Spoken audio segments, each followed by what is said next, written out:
I'm a 29-year-old guy and have been with my girlfriend who's 28 for 4 years. We've discussed marriage in the past and it's something we're both interested in, so we knew it was on the cards in the future for us. While at her grandparents' for the family Christmas dinner a while back, I saw some old pictures. Among them was her grandmother when she was younger with a beautiful ring. I learned it was a family ring that a relative had sold to buy stuff and they could never get it back. My girlfriend commented how she'd looked forward to inheriting the ring when she was older, and the family lamented the loss. In private, I actually asked her grandmother if I could borrow one of the pictures as it gave me an idea. I got a custom engagement ring made as close to the picture as possible. There are small differences, but it's very close beyond that. It was a little more expensive than I'd been originally planning to spend, but I thought it was a nice gesture and the perfect ring all in all.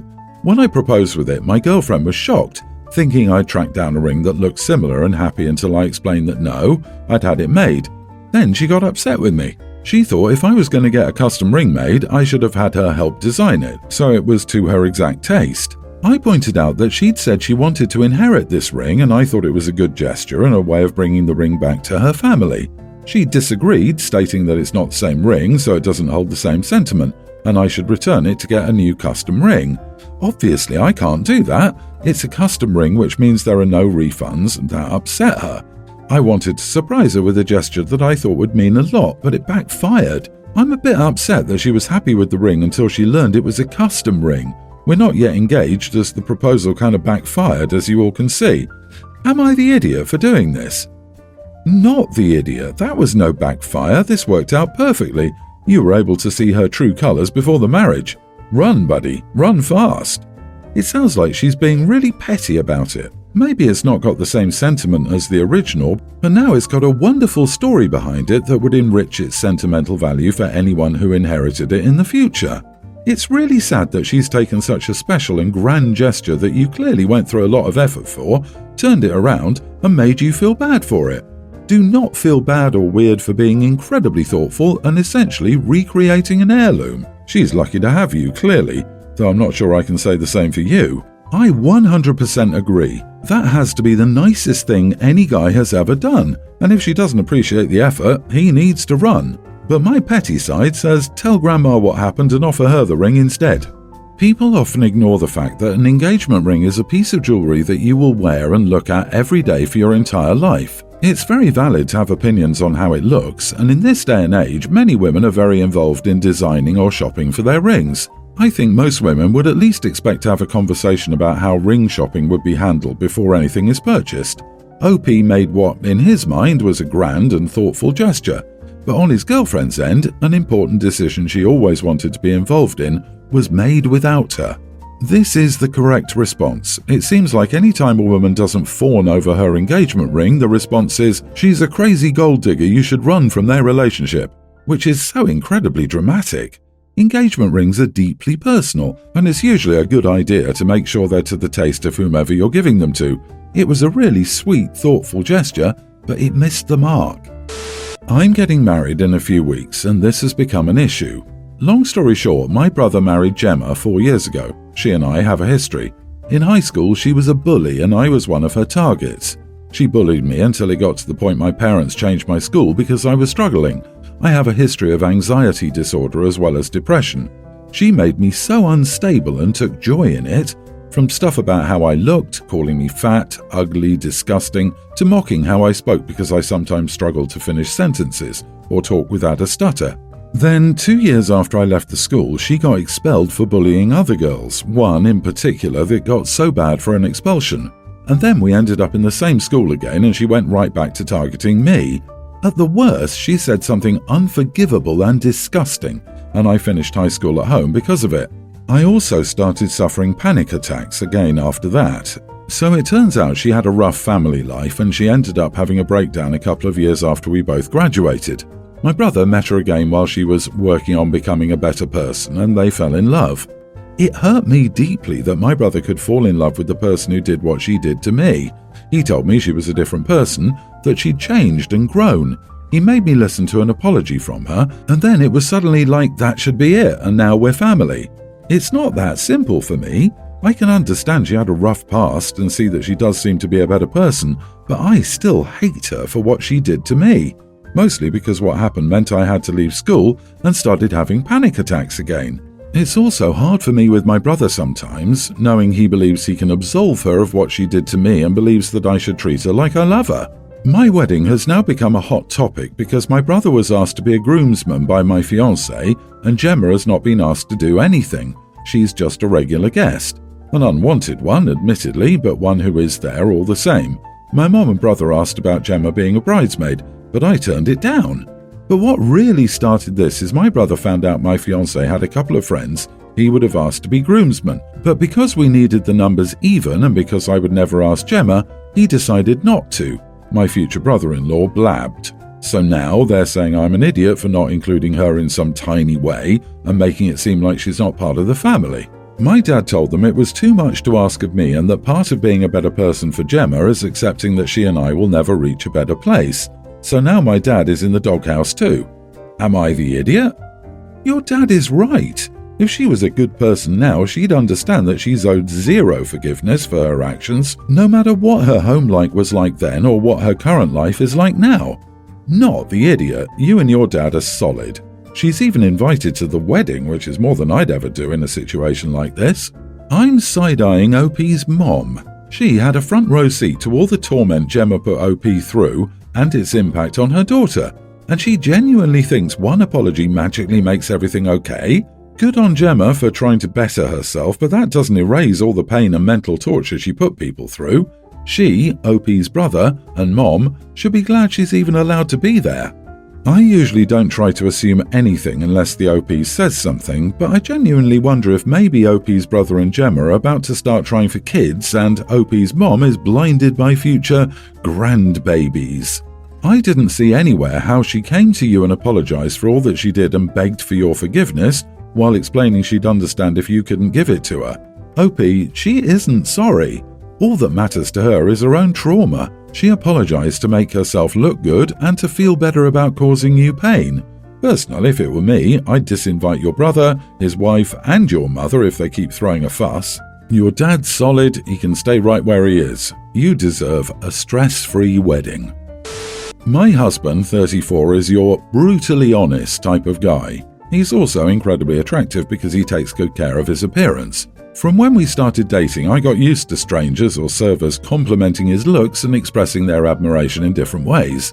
I always found it harmless, but he gets so worked up over the smallest comments from people. He thinks it's rude and ignorant. We went out to eat at a new diner. When we gave the waitress our orders, she looked at my husband, smiled and complimented his hair.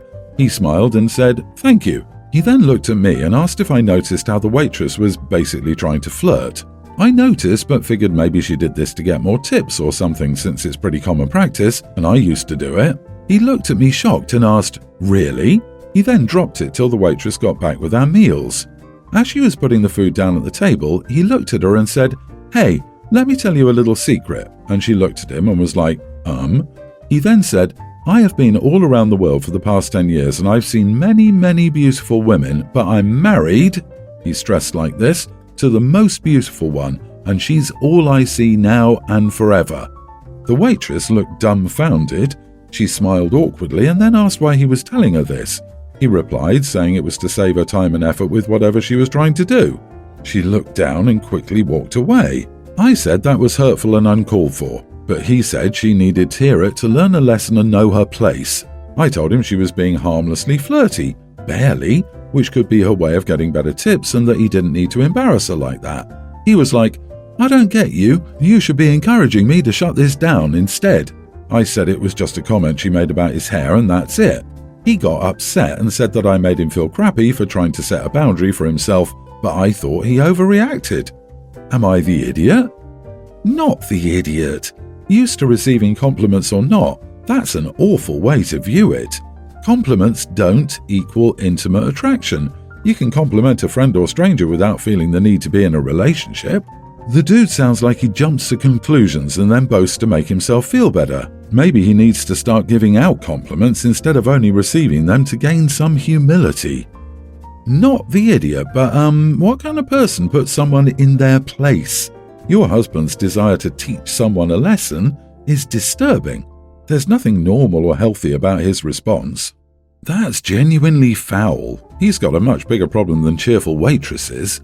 The first thing that your husband, and honestly you, needs to learn is that just because somebody compliments another person does not mean that they are flirting. And just because you think your husband is good looking doesn't mean everybody else does as well. Your husband may think he's the hottest thing around, but I guarantee plenty of people do not agree with you. She complimented him to be nice because maybe that's her personality, and your husband was an idiot. People like to complain that men don't get compliments. It's because women are afraid it will seem like flirting.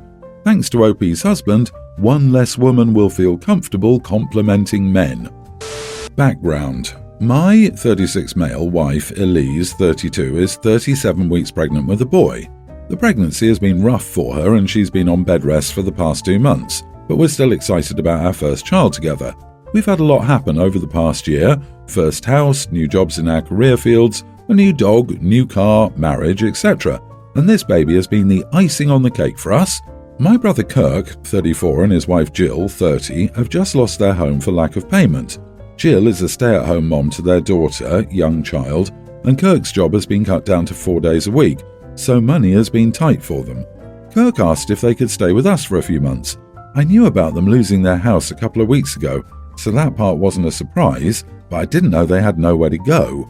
We have a decent-sized family. We have 2 older sisters, 38 and 40, and Kirk's twin, 34, all married. I asked why he couldn't stay with them. He said the 2 oldest couldn't accommodate them as they both live in 2-bedroom apartments, and our brother lives with our parents, both 67, over 1,000 miles away in a 2-bedroom townhome. Kirk pointed out that Elise and I have a 4-bedroom, 2.5-bath house, meaning there's enough room for them to have 2 rooms and we can have the other 2. Plus, we live in a good school district for my niece and we're only 20 minutes from their house, so my niece can still see her friends. I was hesitant and said I'd ask Elise and get back to him. Elise said no. She said that since it's our first child, she wants to have time to bond with our child and be a family. She also intends to breastfeed and wants privacy. She said she's already nervous about giving birth. She wants a natural one and does not want the stress of an entire family in her safe space.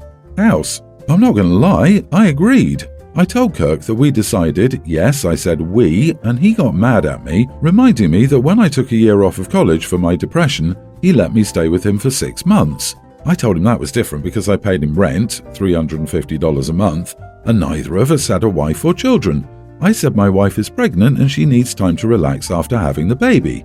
Kirk, unbeknownst to me, had me on speaker, and Jill commented that Elise and I were being self-centered and that they were going to have nowhere to go if we didn't help them.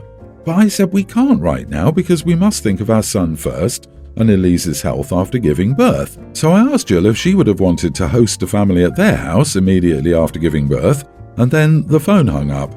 This was last night. Our eldest sister Hannah called me soon after to convince me to change my mind, saying that we could still bond with 3 additional people in the house and this may come back to bite me in the future. But I still said no. But honestly, I'm starting to feel bad, but I still don't agree with Elise. Am I the idiot? Not the idiot. Oh, so they're just staying for a few months, allegedly. Why does the school district matter? Isn't the point here simply to ensure they have a roof over their heads? Or are they under the impression that once they've moved in, they can guilt-trip you into letting them stay in perpetuity since you owe Kirk for helping you out that one time under completely different circumstances, and you've got the room and resources, never mind that you might have other plans for them? It sure sounds like the latter to me.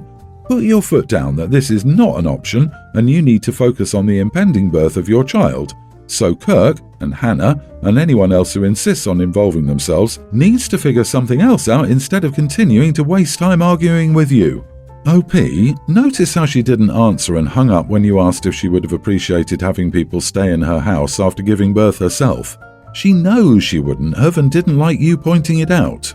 They lost their house for lack of payment and are both without jobs, so they won't be qualifying for a mortgage anytime soon, and getting someone to let them rent anywhere decent isn't going to be an easy task either. They've essentially split your house half and half in their minds and planned their daughter's entire schooling and social life based on your house's location. If you let them move in, they will move you out in a few months. I recently turned 30. Leading up to my birthday, my long-term boyfriend of 4 years asked what I'd like for my birthday. I thought about it, but there wasn't much I wanted. Finally, I asked him to buy me a kimono for my sister's upcoming wedding in August, as mine is old. We'll be flying out to Japan for my sister's wedding and spending time with my family there. We plan to move there next year to be closer to my family, as we met while I was in the UK working. My birthday came round and I was excited to see the kimono he got me. I'd left it as a surprise as I wanted to see what he'd pick out for me. He knows my favourite colours and styles, so I figured it would be fine. But it wasn't. I opened the box and it was a hanbok. For all of you who do not know what a hanbok is, it's a traditional Korean dress. I asked my boyfriend why he got a hanbok, and he told me it was a pretty kimono, so he thought it would be good. I told him it wasn't Japanese, but Korean. He asked me if it mattered. Now, if this was a new relationship, I wouldn't have cared as much. I'd have marked it down to him, honestly, not knowing the difference or being suckered in by marketing who don't know the difference.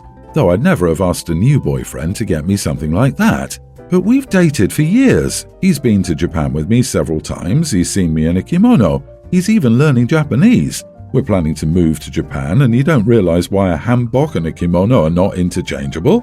I asked him to return it as I couldn't wear it, and he got upset, saying he'd tried and it had looked good on me, so I should just wear it and not return it. This isn't my culture. I can't wear this to a Japanese wedding. I admit I got angry with him then, leading to an argument. I finally told him if he liked it so much, he could wear it because I wouldn't be. I feel a bit guilty now I've had time to cool off. It's not his culture, so maybe I should be more forgiving. But surely, having been involved with me so long and learning about my culture in preparation for a move, even if he made a mistake, he should have realized once I explained that no, the two are not interchangeable, and promptly agreed to return it. Speaking as a Chinese-American guy, how do you mistake a hanbok for a kimono? Those are two completely different things. It's like asking to do tacos for dinner because you're in the mood for Mexican and getting hot dogs instead because they're shaped vaguely the same. You are not the idiot. God, where did he even get it? Did he just Google Asian traditional dress and get whatever came up? I'm unclear where you go for a kimono that you'd end up accidentally buying a hanbok. It's yet another man who thinks anything he bothers to screw up deserves your praise because he tried, instead of recognizing that his attempt was actually insulting in its failure, and even worse because he got mad when you pointed it out instead of apologizing. Screw that. If he doesn't care at this point after 4 years, he never will.